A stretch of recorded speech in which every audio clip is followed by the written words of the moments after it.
भक्त श्री तुंवर भगवान जी। श्री भगवान दास तुंवर पांडुवंशीय क्षत्रिय थे। इनके पिता पाटण से आकर गावड़ी में बस गए थे। छंद 99 में सोम भीम आदि का जो उल्लेख है वे सब इसी राजवंश के हैं। यह वंश जयपुर राज्य के उस प्रदेश के गांव में फैला हुआ है। गावड़ी में पश्चिम की ओर 3 कोस की दूरी पर भूदौली गांव में अपने एक कुटुंबी घराने में भीम जी ने अपने पुत्र भगवान दास को दत्तक के रूप में दिया था।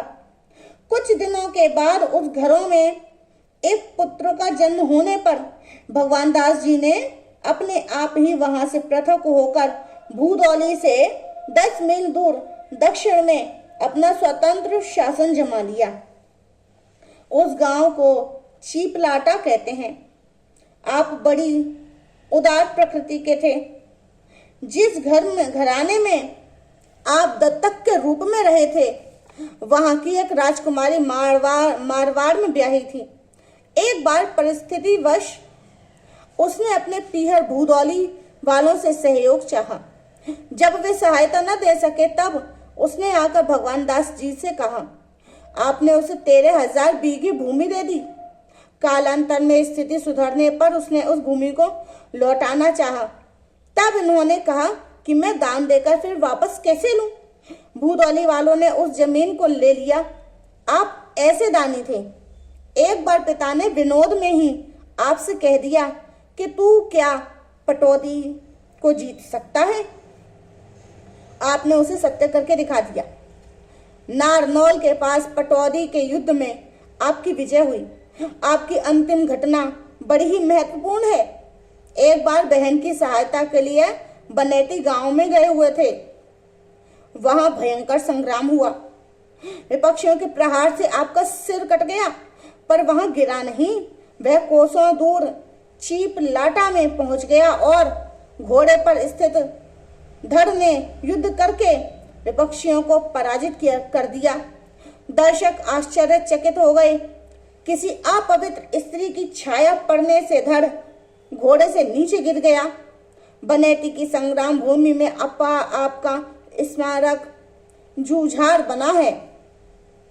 चीपलाटा में भी पहाड़ी पर घोड़े पर सवार आपकी प्रतिमा है, जो उपयुक्त घटना को सत्य प्रमाणित कर रही है। उस पहाड़ी पर बने मंदिर में आपके चरण चिन्ह हैं। वहां जल के 2 टांके भी हैं। गांव में एक चबूतरा है जो भगवान दास की पर्श के नाम से प्रसिद्ध है। प्रतिवर्ष भाद्र शुक्ल पंचमी को उनकी स्मृति के रूप में एक मेला भी लगता है।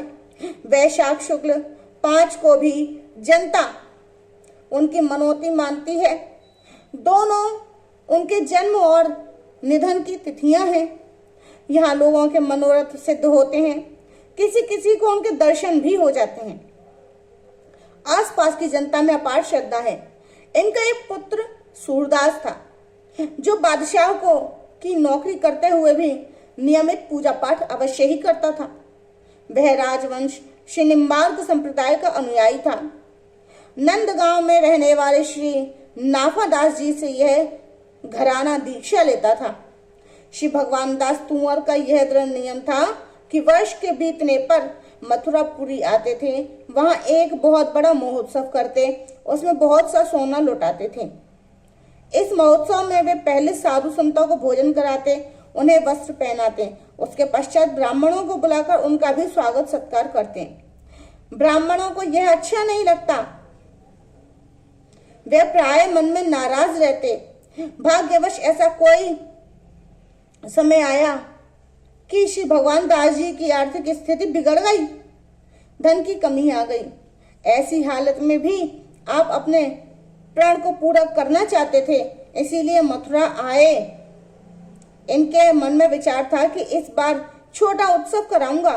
मथुरा के जो असाधु ब्राह्मण लोग इनके उत्सव में दुखित होकर इनसे द्वेष करते थे, उन्हें सुख हुआ और लोभ बढ़ा। उन लोगों ने निश्चय किया कि अब ऐसा समय आ गया है कि हम लोग आपस में ही संपूर्ण धन बांट लें और भगवान दास की निंदा करवा दें। श्री भगवान दास जी ने तुअर ने ब्राह्मणों को बुलाया और जो कुछ अपने साथ धन लाए थे उसे बड़े आदर सम्मान के साथ ब्राह्मणों को सौंप दिया। उन लोगों ने धन की गांठ बांधकर अपने पास रख ली। तब श्री भगवान दास ने हाथ जोड़कर विनती सुनाई, मेरे पास बस इतना ही धन है, इससे आप चाहे साधु संतों का भंडारा कर दें, चाहे रासलीला करवा दें और चाहे स्वयं आप लोग भोजन कर लें। जिस प्रकार आपको सुख हो आप लोग वही काम कीजिए। ब्राह्मणों ने सीधा सामान एक कोठे में रख दिया और जो नगद धन था उसे थैलियों में भर लिया। ब्राह्मणों को बुलाकर देने लगे, एक एक को 20-20 गुना सामान देने लगे। उनके मन में था कि न किसी प्रकार सीधा सामान कम पड़ जाए और भगवान दास की निंदा हो जाए, परंतु भगवान की कृपा से यह लीला द्रौपदी चीर हरण की तरह हो रही थी कि वे जितना देते थे उससे 100 गुना सीधा सामान और थैली में बढ़ जाता था। धन बढ़ जाता था। देते देते और लेते लेते लोग थक गए। भक्त और भगवान की अपार महिमा का सबको प्रत्यक्ष ज्ञान हो गया।